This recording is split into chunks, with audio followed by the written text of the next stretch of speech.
భద్రాద్రి కొత్తగూడెం జిల్లా కొత్తగూడెంలో పండుగ వాతావరణంలో బడిగంట మోగింది. 46 రోజుల వేసవి సెలవులు అనంతరం పాఠశాలలు పునః ప్రారంభం అయ్యాయి.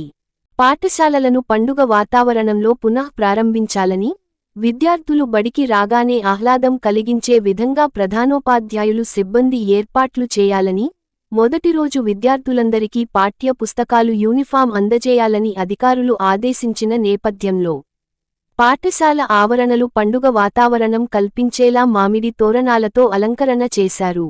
ప్రైవేట్ కార్పొరేట్ పాఠశాలలకు ధీటుగా ప్రభుత్వ పాఠశాలలను సన్నద్ధం చేశారు. ఈ సందర్భంగా పాఠశాల ప్రధానోపాధ్యాయులు మాట్లాడుతూ ప్రభుత్వ పాఠశాలల వాతావరణం బాగుంటుందని, పిల్లలకు ఉచితంగా పుస్తకాలు, ఏకరూప దుస్తులు అందించడం జరుగుతుందని, నాణ్యమైన విద్యతో పాటు మిడ్డేమీల్ ఏర్పాటు, sports and games, cultural activities నిర్వహిస్తున్నట్లు తెలిపారు. తల్లిదండ్రులు తమ పిల్లలను ప్రభుత్వ పాఠశాలలో చేర్పించాలని కోరారు.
మీకందరికీ తెలుసు, మన పాఠశాల పిఎంసి పాఠశాలగా ఎంపికై రకరకాల యాక్టివిటీస్ తో ముందుకు పోతుంది.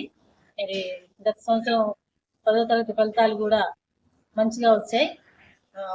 అక్క వాళ్ళు పాస్ అయిన వాళ్ళు ఎక్కువ 500 పైన మార్కులు వచ్చిన వాళ్ళ ఫోటోస్ కూడా అక్కడ పెట్టడం జరిగింది.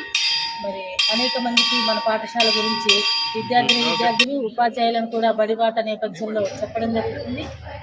తప్పకుండా ఈ సంవత్సరం మన పాఠశాలలో ఎక్కువ మంది విద్యార్థులు నమోదయ్యేలాగా ప్రతి ఒక్కరూ మన తల్లిదండ్రులకు అవగాహన కల్పించాల్సిన అవసరం ఉంది.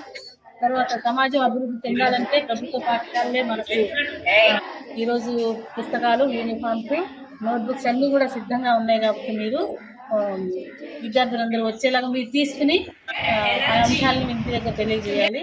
రోజు బడికి రావడానికి మీరు కూడా ఒక తీర్మానం తీసుకోవాలి. విద్యార్థులందరూ కూడా ఆబ్సెంట్ కాకుండా వచ్చినట్లయితే తప్పకుండా మన కాళ్ళ మీద మనం ఎలా నిలబడ్డామో మన భవిష్యత్తు కూడా మనకి కనబడుతుంది. అదే రీతిగా ఉన్నతంగా ఎదగాలని కోరుకుంటూ ముగిస్తున్నాను. ఈరోజు పునఃప్రారంభం సందర్భంగా పాఠశాల పండుగ వాతావరణం నెలకొల్పడం జరిగింది. ఈరోజు పిల్లలకు యూనిఫామ్, బుక్స్ కూడా ప్రారంభం రోజు ఇవ్వటం జరిగింది. అదేవిధంగా తల్లిదండ్రులు కూడా